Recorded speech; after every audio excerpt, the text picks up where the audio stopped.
दोस्तों नमस्कार, स्वागत है आपका द गुड अराउंड अस में। दोस्तों द गुड अराउंड अस के इस एपिसोड में हम जानने वाले हैं ऑर्गेनिक फार्मिंग के बारे में। जी हाँ, जैविक खेती कैसे की जाए और कैसे कम से कम केमिकल्स का यूज़ करके अच्छी फसल उगाई जाए। इसके लिए हमने विज़िट किया देहरादून की एक संस्था को जिसका नाम है foundation for organic and rural development. नमस्कार दोस्तों, स्वागत है आपका द गुड अराउंड अस में। दोस्तों आज मैं हूँ foundation for organic and development संस्था के सचिव डॉक्टर आर.के. पंत के साथ। डॉक्टर पंत वस्त्र मंत्रालय के रेशम विभाग के उप सचिव पद से सेवानिवृत्त हैं। आइए डॉक्टर साहब से बातें करते हैं और उनकी संस्था के बारे में डिटेल में जानते हैं। सर नमस्कार। जी नमस्कार। सर, आपकी संस्था की स्थापना कब हुई और संस्था करती क्या है? सेमवाल साहब, आपने एक बहुत ही बढ़िया ये प्रयास है आपका कि हमारी बात जो है, जो हमारे उत्तराखंड की बात है या जो यहाँ के कृषकों की बात है, ये लोगों तक पहुँचाने के लिए। और जो आपने पहला प्रश्न पूछा, इसके थोड़ा सा ब्रीफ में मैं ये अपने बैकग्राउंड के बारे में भी बता दूँ। बेसिकली जो है मैं जो हूँ, भारत सरकार का जो वस्त्र मंत्रालय है उसका जो रेशम विभाग है, वहाँ से मैं उप सचिव पद से सेवानिवृत्त रहा हूँ। मैंने 38 इयर्स की सर्विस वहाँ की, लेकिन इस अवधि में 9 साल में जो है प्रतिनियुक्ति पर डेपुटेशन पे रहा, जिसमें उत्तर प्रदेश और उत्तराखंड दो इम्पॉर्टेंट स्टेट थी। उत्तर प्रदेश में मैं एज ए टेक्निकल एक्सपर्ट रहा इस प्रोजेक्ट में। तो उस प्रोजेक्ट में उसकी खाबी क्या थी कि वो प्रोजेक्ट जो था एक बहुत समग्र प्रोजेक्ट था, इंटीग्रेटेड था, जिसमें रोड्स, रूरल रोड की बात भी की थी, जो हमारे टेक्नोलॉजी डेवलपमेंट की बात भी थी, रिसर्च की बात भी थी। रिसर्च के अतिरिक्त जो है, जो विभागों के जो इंफ्रास्ट्रक्चर इत्यादि है, उनको सुदृढ़ीकरण की बात भी की गई थी। तो एक बहुत, और उसमें जो है बॉटम अप अप्रोच थी, जहाँ पे कि किसानों की समस्याओं को पूरा करके और तब जाके हमने प्लानिंग की थी। तो उसी संदर्भ को लेके, उसी प्लानिंग को लेके वो प्रोजेक्ट जो है कार्यान्वित किया गया था। लेकिन 2000 में जब उत्तराखंड स्थापना हुई तो वो प्रोजेक्ट भी जो है दो भागों में विभक्त हो गया। एक पार्ट जो है वो यूपी में रह गया, दूसरा भाग जो है वो उत्तराखंड, या उस समय उत्तरांचल इसे कहते थे, तो उत्तरांचल में बन गया। उसमें जो है सीमित जिले तब जो थे, यहाँ पे जो है नैनीताल हो गया, देहरादून, इस तरह से 2 जिले यहाँ पे वो कर रहे थे। उसके बाद हमने अल्मोड़ा भी इसमें जोड़ा। तो 2000 में मैं फिर जो है पुनः प्रतिनियुक्ति पे उत्तराखंड में आया। तो मैं यहाँ पे इसका तकनीकी मुखिया जो है, टेक्निकल कोऑर्डिनेटर जो है प्रोजेक्ट का बना। और इस प्रोजेक्ट में जो है agriculture, horticulture, sericulture, animal husbandry, dairy, panchayati raj, rural road के लिए पीडब्ल्यूडी और एग्रीकल्चर यूनिवर्सिटी, इन सब के साथ जो है हमें काम करने का मौका मिला। और क्योंकि हमारी विश्व बैंक परियोजना थी और उसमें हमारे पास फंड था, तो हमने इन विभागों को भी वो इनिशियल स्टेज में जो टीचिंग प्रॉब्लम होती है उसके लिए भी हमने प्रयत्न किया और उनको समाहित किया गया।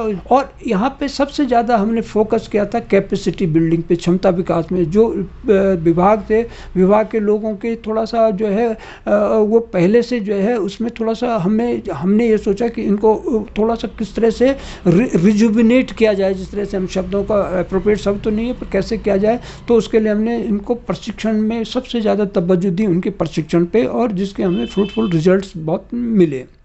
इसी प्रोजेक्ट के दौरान हमें जो है एनजीओज के साथ काम करने का मौका मिला, डिपार्टमेंट के साथ करने का, रिसर्चर के साथ काम करने का मौका मिला, और भी बहुत सारे हमें अनुभव मिले।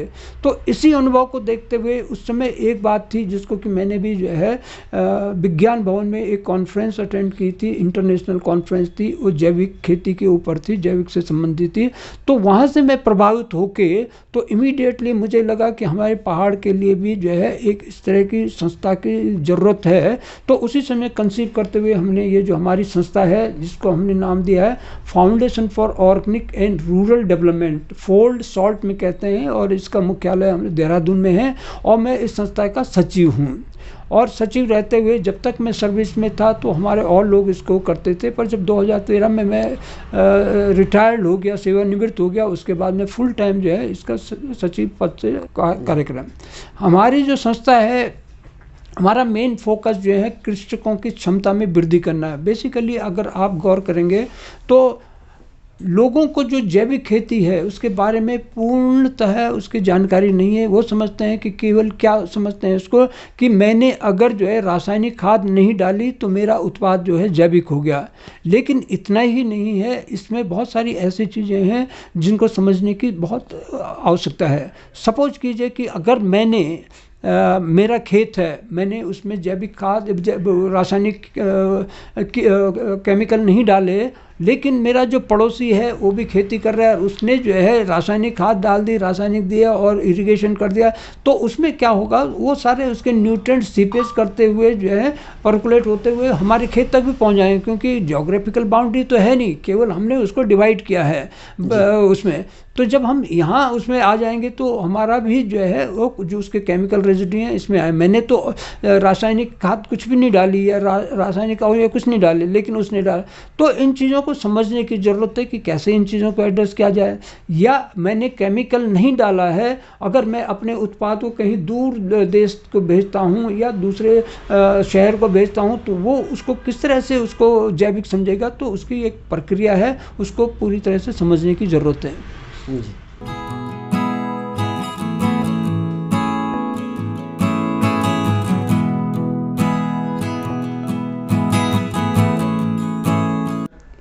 संस्था में आपका सफ़र अब तक कैसा रहा? देखिए, हमारा थोड़ा सा इंटरेस्ट जो है किसानों के साथ रहा, एनजीओज़ के साथ रहा, जिससे हमने बहुत सीखा है। क्योंकि एनजीओज़ के थ्रू हमने ग्रामीणों तक पहुंच अपनी बढ़ाई और बढ़ाने के बाद उन्होंने जो प्रोग्राम कार्यान्वित किए उसका मॉनिटरिंग करने का भी हमें सौभाग्य प्राप्त हुआ और उससे जो है हमें बहुत सारी लर्निंग हुई। अब लर्निंग में जो है, पहले मैं थोड़ा सा उत्तरांचल या उत्तराखंड के परिप्रेक्ष्य में थोड़ा सा एक बात आपसे कहना चाहूँगा कि जो हमने अनुभव किया, जो हमने किसानों गांव में गए, तो गांव में सबसे बड़ी समस्या हमें क्या नज़र आई कि वहाँ पे जो हमारी महिलाएं हैं वो मोर देन 50% जो है खेती में संलग्न हैं। और खेती में संलग्न होते ही उनकी जीवनचर्या जो है, सुबह प्रातः जो है गौशाला जब उठती हैं तो सीधे पहले गौशाला जाती हैं, गौशाला का द्वार खोला, उसकी जो गर्म हवा बाहर निकली और उसके बाद जो है गोबर जो है वो समेटना शुरू कर देते हैं, उसको निकालना शुरू कर दिया, निकाल के घर के बाहर या अगल बगल जो है वो ढेर बनाना शुरू कर देती हैं। तो एक तो ये यहाँ पे से हमने शुरुआत की थी, तो इसको हमने बारीक से समझा। और उसके बाद जब ढेर बना रहता है, जब फसल क्या होती है, जब फसल में बोने का समय आता है, तो वो जो है पहाड़ों की समस्या क्या है कि हमारे सीढ़ी नुमा खेत हैं और खेती जोत जो है सब बिखरी हुई है।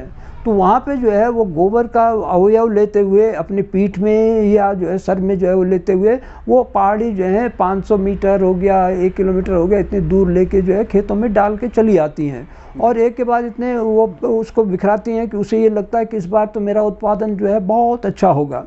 पर लेकिन दुर्भाग्य क्या रहा, जो हमने ऑब्जर्व किया कि वो खेत में जो अवयव ले गई थी कि वो पौधे को जो उससे न्यूट्रिशन मिलेगा, वो न्यूट्रिशन नहीं मिल पाता है। उसका मूल कारण जो हमने अनुभव किया, एक तो उसमें जो गोबर था वो पूरी तरह सड़ा गला नहीं था, डिकम्पोस्टेड नहीं था, और डिकम्पोस्टेड न होने की वजह से उसके अंदर जो था कच्चे गोबर में जो है, आपने भी अनुभव किया होगा, सफ़ेद गिडार टाइप का जिससे कुरमुला भी कहते हैं, वो उसके अंदर जो है हाइबरनेट करता है।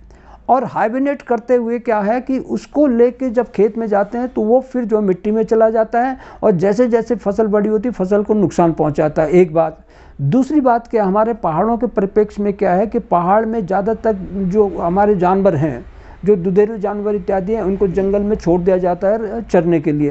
तो जब चर के आते हैं तो वहाँ पे जो उनको भी वीड मिली, खड़पतवार जो भी मिला वो सब खा लेते हैं, हरे और जो उसमें। तो हमने अनुभव किया कि जो गोबर वो निकालते हैं उसमें जो बीज हैं, जो बारीक बारीक बीज हैं, वो प्रॉपरली डाइजेस्ट नहीं हो पाते हैं और गोबर के साथ निकल आते हैं। और जब गोबर की जो महिलाएं ढेर बनाती हैं तो उस ढेर के साथ वो बीज भी जो है खेतों में चले जाते हैं, जहाँ पे वो एक बहुत बड़ा रोल अदा करते हैं एक वीड के तौर पे, जो कि एक डर्जरी हो जाती है महिलाओं के लिए, क्योंकि खेती में वो जो है निराई गुड़ाई का काम करते हैं। तो दो चीज़ तो ये बहुत हो गया, एक तो हमने कुरमुला की समस्या उत्पन्न कर दी जो उसको मालूम नहीं है, दूसरा जो वीड्स हैं, वीड्स भी हम खेत में ले गए, हम जो उसके लिए हम ही दोषी हैं। तीसरी चीज़, इंपॉर्टेंट चीज़ क्या है कि जब हमारी जो गोबर की खाद थी वो प्रॉपरली कंपोस्टेड नहीं थी, तो उसका प्रॉपरली ऑर्गेनिक मैटर में ब्रेक डाउन नहीं हुआ था। ब्रेक डाउन का मतलब क्या है कि वो एक तरह से नाइट्रोजन, फॉस्फोरस, पोटास इत्यादि में इस तरह से वो ब्रेक डाउन नहीं हुआ, जिसको कि पौधा एक कोलाइडल सॉल्यूशन बनाने के बाद एब्जॉर्ब न्यूट्रिशन के तौर पे करता है। तो वो जो है वो बेनिफिट उसको नहीं मिल जाता, केवल क्या है उसको ड्रजरी मिलती है, मेहनत करती है, और मेहनत जो उत्पादन था उत्पादन में कोई उतना बहुत खास वो नहीं होता। तो ये समस्या को देखते हुए सबसे पहले हमारे दिमाग में आया कि इसके लिए एक जो है इंस्टीट्यूशन होना चाहिए। तो हमने एक प्रयत्न किया था कि foundation for organic and rural development, यही इसको बनाने की एक मूल मंत्र था कि हम अपने पहाड़ के लोगों तक, अपने जो किसान भाई हैं उन तक ये बात पहुंचाएं। क्योंकि वहाँ पे जो पहाड़ में जो है वहाँ पे आर्टिफिशियल केमिकल या कृत्रिम खाद का प्रयोग तो होता नहीं है, क्योंकि सिंचाई के साधन नहीं है। जब सिंचाई के साधन नहीं है तो केमिकल का वहाँ पे मतलब नहीं होता, पर लेकिन जो है उसमें किस तरह से उत्पादकता में वृद्धि की जाए इसकी हमने ज़रूरत महसूस की है, और इसीलिए हमने इस संस्था का वो किया।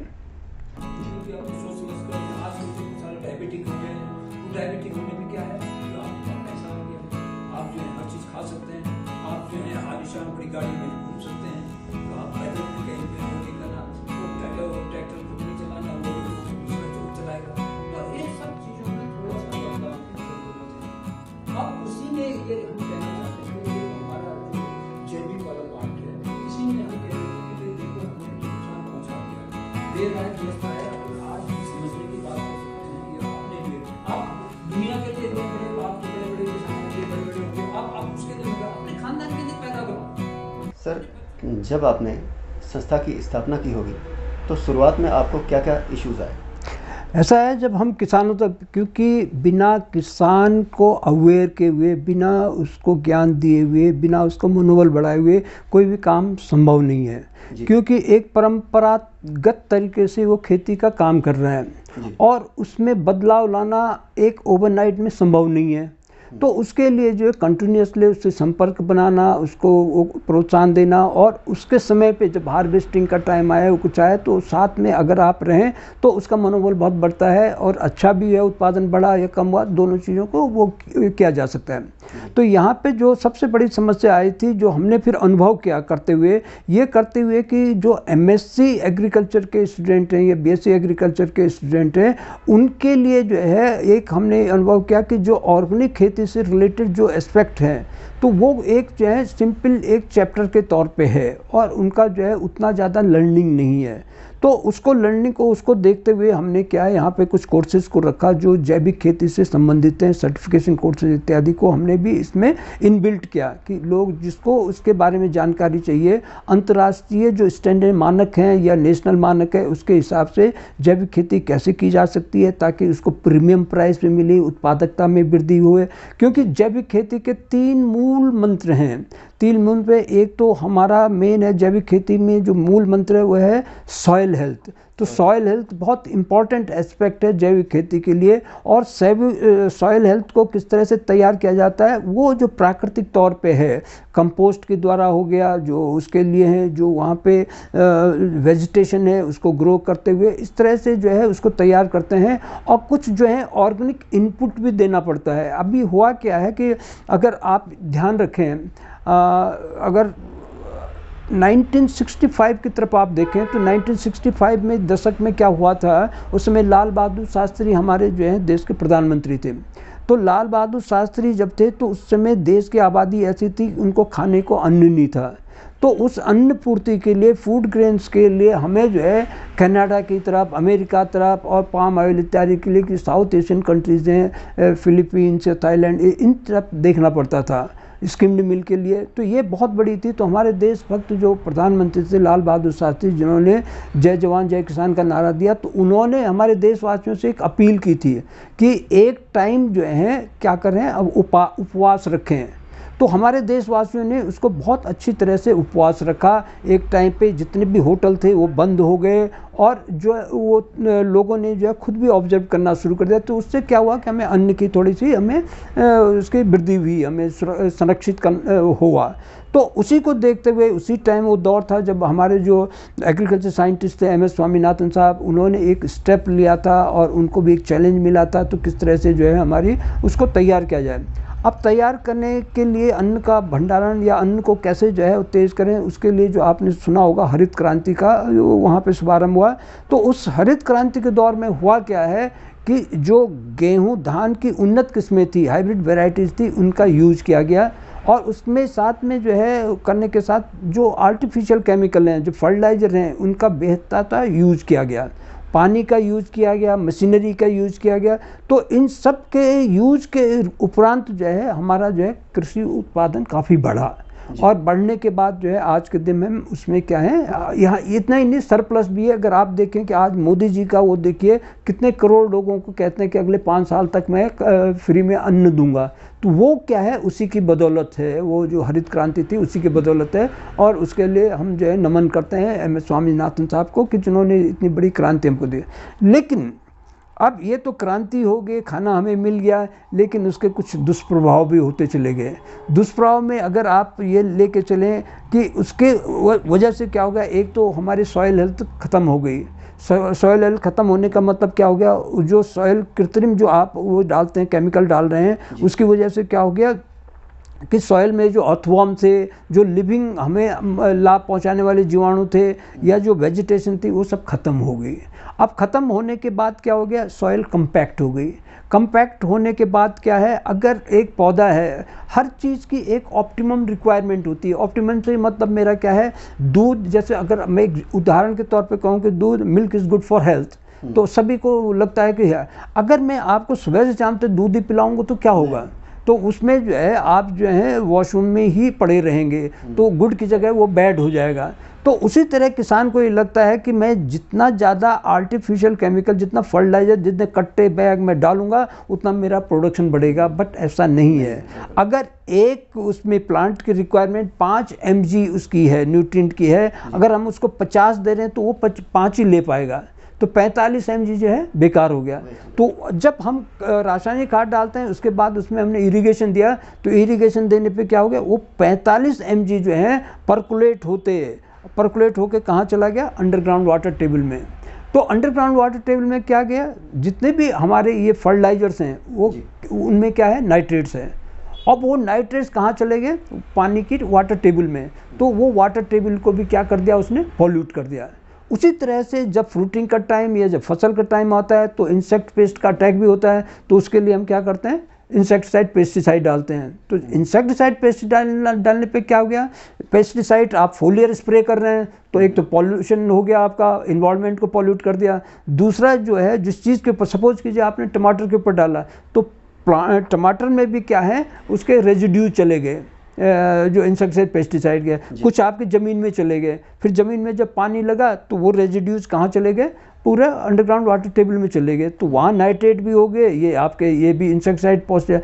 अब इंफॉर्मेशन के लिए क्या है कि जितने भी ये वो हैं इंसेक्टिसाइड्स हैं, ये पेस्टिसाइड्स हैं, इनमें क्या है, हैवी मेटल्स हैं। हैवी मेटल जैसे चूहे मारने की दवाई हैं या कुछ हैं, इन सब में हैवी मेटल्स होते हैं, जैसे कैडमियम हो गया, आर्सेनिक हो गया, मरकरी हो गया, जिंक हो गया, ये सारी चीज़ें उसमें वो रहती हैं। किसमें, इंसेक्टिसाइड पेस्टिसाइड में। तो वो इंसेक्टिसाइड पेस्टिसाइड में जो है उसने कीड़ा तो मारा, लेकिन जो उसके रेजिड्यूज हैं जब पानी में चले गए, तो वो पानी के साथ नाइट्रेट और ये रेजिड्यूज जो हैं, जब आप पानी उसको पंप करके खुद पीने काम करते हैं, तो बॉडी में चले जाते हैं। और बॉडी में वो जो चीज़ें हैं, ये जो हैवी मेटल्स हैं, वो डाइजेस्ट नहीं हो पाते हैं, वो एक्यूमुलेट हो जाते हैं, कहीं नहीं कोई सिस्ट बना दिया, कुछ बना दिया, ये बना दिया, तो हमारे लिए वो प्रॉब्लम हो गई। तो ये दो प्रॉब्लम क्या हो गए, एक तो जब स्प्रे किया आपने, इन्वायरमेंट को ख़त्म कर दिया, वहाँ पॉल्यूट कर दिया, पानी को पॉल्यूट कर दिया, खेत आपका वो हो गया, और ह्यूमन हेल्थ भी हो गया। जब आप वैसा मटेरियल खाएंगे, टमाटर आप खा रहे हैं सलाद के तौर पे, सबसे पहले कि शादी ब्याह में वहीं शुरू करते हैं, पर वो फुल ऑफ रेजिड्यूज हैं वो। और उसकी सेल्फ लाइफ बनाने के लिए जो दुकानदार हैं, उसमें क्या है, पेट्रोलियम जेली का भी यूज़ करते हैं, तो वो भी हार्मफुल है। तो ये इस चीज़ की बहुत ज़रूरत है कि लोगों तक इस चीज़ का ज्ञान उन तक पहुँचे कि हम क्या कर रहे हैं। तो ये जो कंस्ट्रेंट थे, तो इस कंस्ट्रेंट को दूर करने के लिए हमने जो BSc एग्रीकल्चर या MSc वाले लड़के हैं, उनके लिए इस तरह के हमने कोर्सेज भी रखे हुए हैं कि वो आके इसमें जो है डिटेल में वो अपना ज्ञान वर्धन कर सकते हैं। तो ये हमने, क्योंकि यही लोग कल के दिन जो है इंडस्ट्री में जाएंगे, यही लोग फार्मिंग में जाएंगे, यही जाएंगे, तो ये देखते हुए हमने इन कोर्सेज़ को रहा कि ऑर्गेनिक जो है किस तरह से जो है जैविक खेती हम शुरू कर सकते हैं। मैंने इस पर एक बुक भी लिखी है, उसका नाम है organic farming a tool for trainers. वो बुक जो है बहुत हाईली वर्ल्डेड बुक है। वो जो है एग्रीकल्चर यूनिवर्सिटी पंतनगर, उन्होंने बहुत अप्रिशिएट किया है, वर्ल्ड बैंक ने अप्रिशिएट किया है, डिफरेंट डिपार्टमेंट ने, फिशरीज ने, एनिमल, सभी ने उसको अप्रिशिएट किया हुआ है। ऑनलाइन भी अवेलेबल है? नहीं, ऑनलाइन वो बुक अवेलेबल नहीं है, क्योंकि उस टाइम तक जब ये 2003-4 की बात थी उतना ज़्यादा ऑनलाइन का वो नहीं था। तो वो एक प्रोजेक्ट में उसमें प्रिंट हुई थी, उसकी लिमिटेड कॉपीज़ हैं, हम पे भी हैं उसमें से। लेकिन ऑनलाइन में हमारा एक और दूसरा पब्लिकेशन है, वो मेरी अपनी थीसिस है जो जर्मन में मैंने जो पीएचडी की थी, वो है फॉरेस्ट रिसर्च इंस्टीट्यूट से।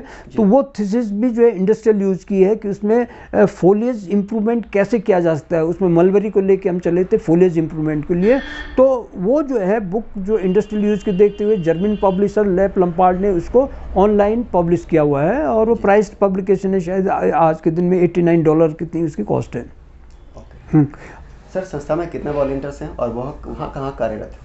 अभी देखिए, हमारी संस्था का स्ट्रक्चर तो हमारे पास तो पहले तो हमने फुल टाइम के उस तरह से रखे नहीं थे। जो हमारी सोच थी कि जो हमारे रिटायर्ड लोग थे, सेवानिवृत्त थे, जिनका अच्छा कंट्रीब्यूशन थे।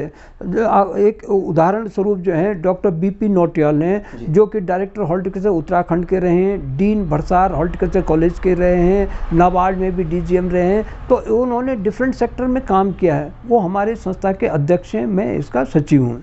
इसके अलावा यहाँ पे जो है जो ऑर्गेनिक सर्टिफिकेशन एजेंसी है उत्तराखंड की, उस संस्था के जो ज्वाइंट डायरेक्टर रिटायर्ड हैं, वो हमारे ज्वाइंट सेक्रेटरी हैं, सिंहवाल साहब हैं, वो सेक्रेटरी हैं। हमारे साथ जो है गीता गैरोला है, जो एक एक्टिविस्ट हैं, जो एक उसकी डायरेक्टर भी डिपार्टमेंट था उसकी वो रही, तो वो हमारी वो है। तो इसी तरह से अन्य सेक्टरों के लोग हैं जो प्रतिष्ठित लोग हैं, वो हैं। उसके अलावा जो है हम मेरे पे ये डॉक्टर गार्गे हैं, वो भी एफआरआई के पीएचडी हैं, वो भी फुल टाइम हमारे साथ यहाँ पे काम कर रहे हैं। तो 4 लोग हमारे पास फुल टाइम है। बाकी हमारे जो इंटर्न्स हैं, इंटर्न से यूनिवर्सिटी के बच्चे आते हैं, 3-3, 4-4 महीने अपना कंट्रीब्यूशन देते हैं, तो वो रोटेशन में चलते चले जाते हैं। और उन्हीं को लेके हम गाँव में भी जाते हैं, गाँव में अवेयरनेस का काम करते हैं, वहाँ पर कैंपिंग का काम भी करते हैं। तो इसी सिलसिले में हमारा एक यहाँ पे डेमोस्ट्रेशन फार्म हमने यहाँ पे छुटमलपुर में बनाया है जैविक के लिए। तो वहाँ पे भी हम एक्टिविटीज है बच्चे जो हैं। दूसरी चीज़ क्या है कि एक बीएससी एग्रीकल्चर में एक कोर्स है रावे का course, rural agriculture work experience. तो वो रावे का जो एक्सपीरियंस का है, तो यहाँ पे जो है ग्राफिक एरिया के बच्चे, एसडीआरआर के बच्चे, डॉल्फिन के बच्चे, इस तरह से जो है बहुत सारे। और यहाँ पे कोरोना काल में तो क्वांटम यूनिवर्सिटी बहुत सारे बच्चों ने ऑनलाइन हमसे प्रशिक्षण प्राप्त किया।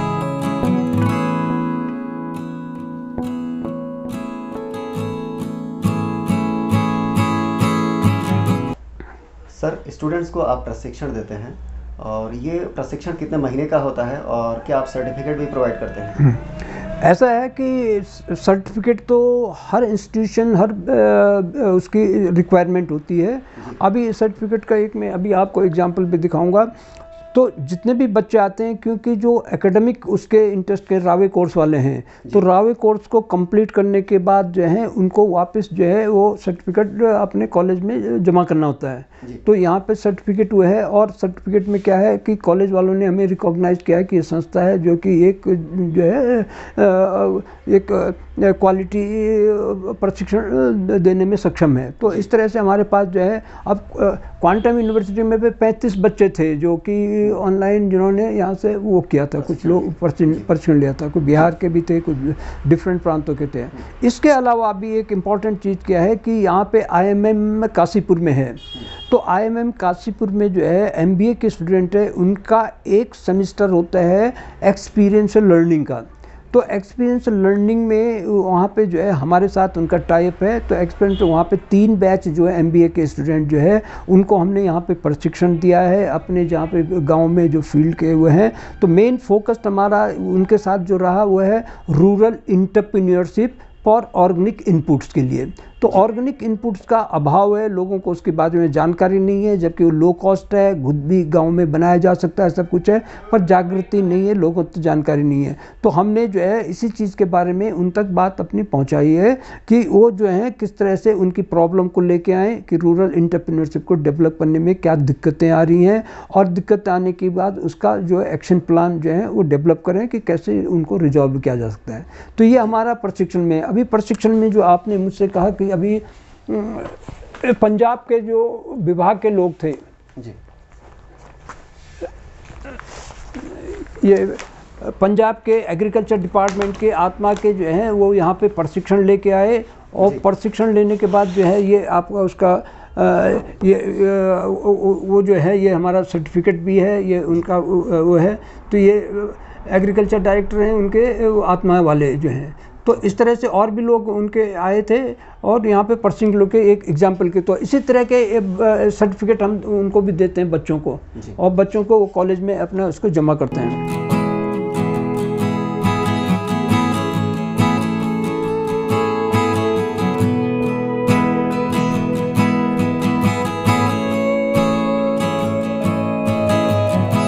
सर, क्या आप लोग उत्तराखंड के गांव-गांव को विज़िट भी करते हैं? और जब आप विज़िट करते होंगे तो आपका क्या अनुभव रहा? हाँ, ये बहुत ही कीमती प्रश्न आपने मुझसे पूछा है, और वो अनुभव है जब मैं परियोजना में, विश्व बैंक परियोजना में उत्तराखंड में या उत्तरांचल में कार्य कर रहा था जी। उस समय जो है एक नया स्टेट बना था, हमें भी बड़ी प्रसन्नता थी।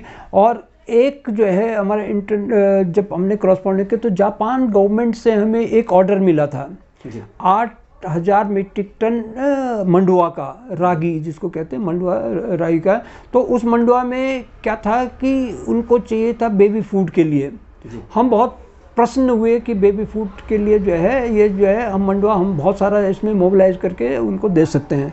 लेकिन जब हमने सैंपल वहाँ पे भेजा तो सैंपल भेजने के बाद जो उनका एनालिसिस आया वो हमारे लिए बहुत ही जो है चिंताजनक था। तो उन्होंने कहा कि इसमें सैलिसिक एसिड इतना % है, ऑक्सैलिक एसिड इतना % है, आयरन इतना % है, और भी वाटर कंटेंट इतना है। तो कुल मिला के बात ये थी कि वो जो भी हमारा मंडुआ वहाँ पे गया था वो किसी भी सूरत में उनके पर्पज़ के लिए फिट नहीं था। तो यहाँ पे ज़रूरत क्या उभर के आई, फिर हमें ये लगा कि यहाँ पे ज़रूरत है कि जो भी हमारी हिल्स में जो ट्रेडिशनल क्रॉप्स ग्रो कर रहे हैं उनके वैराइटल रिप्लेसमेंट की। मंडुआ ही ग्रो करो, कोई बात नहीं, मंडुआ ग्रो करो, पर मंडुआ की उन्नत प्रजाति को तैयार किया जा सकता है। तो मंडुआ हुआ, आपका जंगोरा होगा, कौनी हो गया, ये जो भी पहाड़ी फसलें हैं वो तो यही वहीं तक नहीं है, ये और भी एरियाज़ के लिए है। पर वैराइटल रिप्लेसमेंट क्या है, बहुत इम्पॉर्टेंट है। किसके लिए? एक उत्पादन में वृद्धि के लिए, गुणवत्ता के लिए ये बहुत इम्पोर्टेंट है।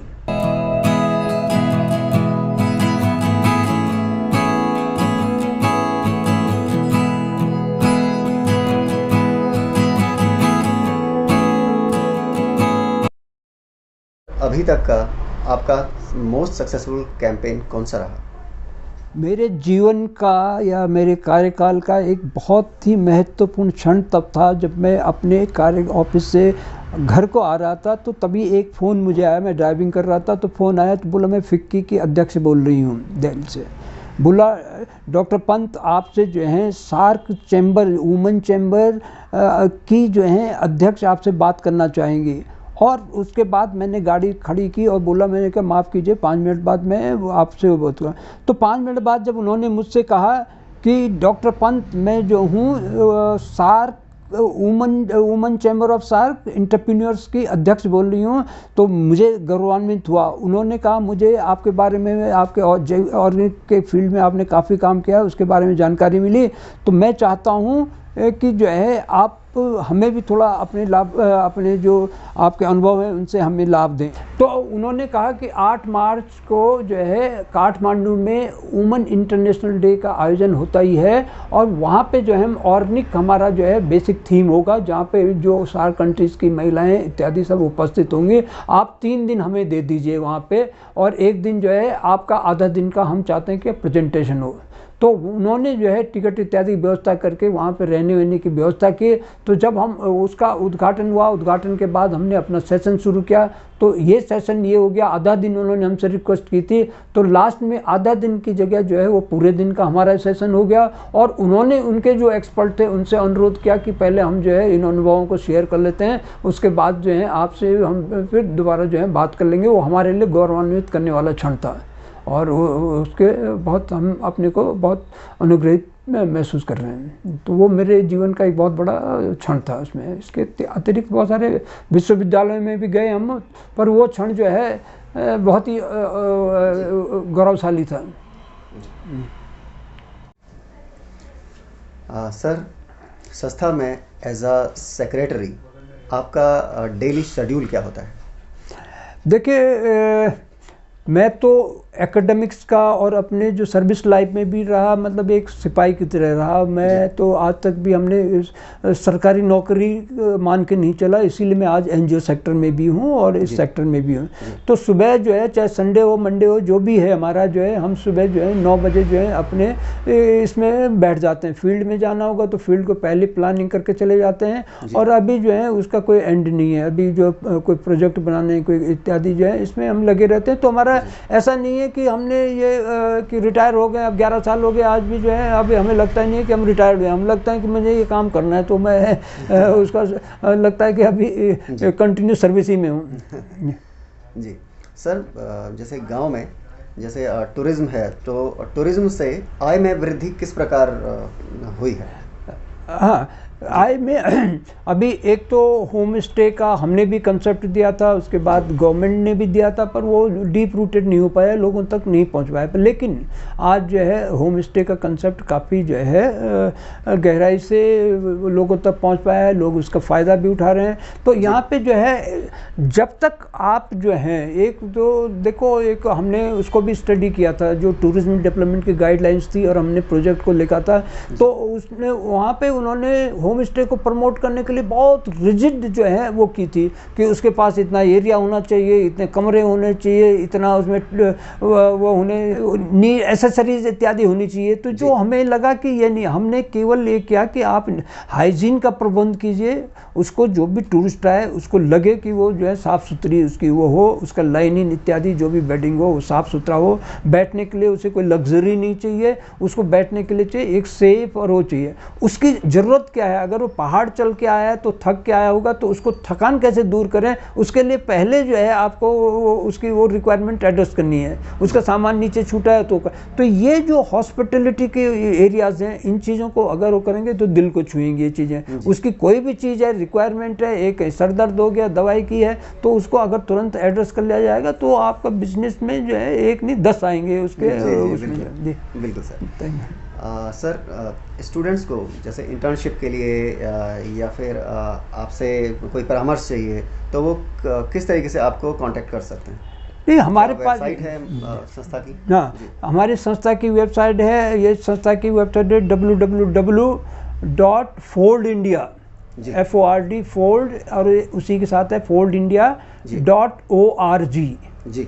foldindia.org, उस पर वो कर सकते हैं। इंफॉर्मेशन जो है, मेल हमारा आईडी है info@foldindia.org, या सीधा मेरा जो है सिंपल सा नाम है डॉक्टर RK पंत, DRRKPANT, बस @gmail.com।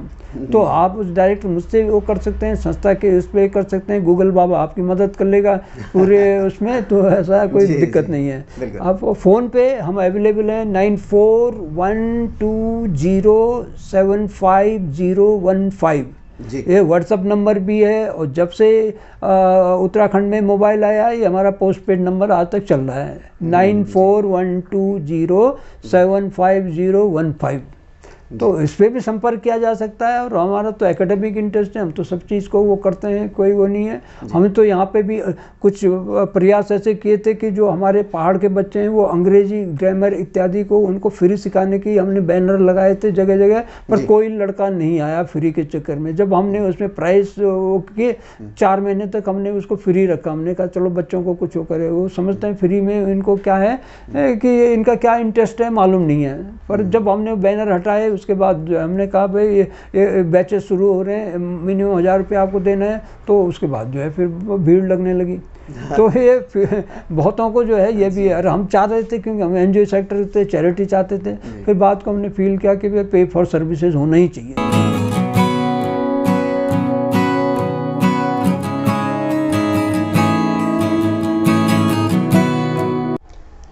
सर एक लास्ट क्वेश्चन आपसे पूछना चाहूँगा, आप हमारे दर्शकों को क्या मैसेज देना चाहेंगे? पहला बात तो है, एक जो हमारे एग्रीकल्चर के स्टूडेंट्स हैं, एग्रीकल्चर स्टूडेंट के आज नेट पे बहुत सारी इंफॉर्मेशन पड़ी है, उसको प्रॉपरली डीप रूटेड होके उसको पढ़िए। जो स्टैंडर्ड्स हैं उसके साथ से केवल ये लेके मत चलिए कि केमिकल नहीं डाला तो ऑर्गेनिक हो जाएगा, एक बात। तो उसको जो है अच्छी तरह से जो मानक हैं, मानकों के हिसाब से किस तरह से खेती की जाती है, उन चीज़ों की जानकारी लेनी ज़रूरी है, एक बात। कृषक भाइयों को हमारी ज़रूरत है कि जो जैविक इनपुट है, इनपुट अवयव जो खाद की जगह है और जो आप जो है कीटनाशी के तौर पे यूज करते हैं, वो सारे जो हैं हम अपने जो खेतों में उगने वाली चीज़ें जो है उनसे तैयार कर सकते हैं। केवल जो है उसको किस तरह से तैयार किया जाता है वो उसकी जानकारी लेने की ज़रूरत है। उसकी जानकारी आप हमसे भी ले सकते हैं, या जो है कोई हमारे प्रशिक्षण कार्यक्रम में कहीं कैंप है तो वहाँ पे भी हम दे सकते हैं, और बहुत सस्ता है जी। Sir the good around us से बात करने के लिए बहुत बहुत धन्यवाद, नमस्कार। नहीं, सिमाल साहब, आपकी संस्था के लिए आपने यंग होते हुए एक बहुत बढ़िया इनोवेटिव ये कार्यक्रम शुरू किया है, इसमें हम आपको समर्थन देंगे, जो हमसे हो सकेगा उसमें आपकी सेवा हम जरूर करेंगे। और ये एक यंगस्टर को बूस्ट करने के लिए बहुत ज़रूरी है, क्योंकि जब तक बातें नहीं पहुंचेंगी तब तक समाधान कैसे निकलेगा। अगर अच्छा होगा तो अच्छा शेयर होगा, और अगर कोई समस्या होगी तो उसका समाधान निकलेगा।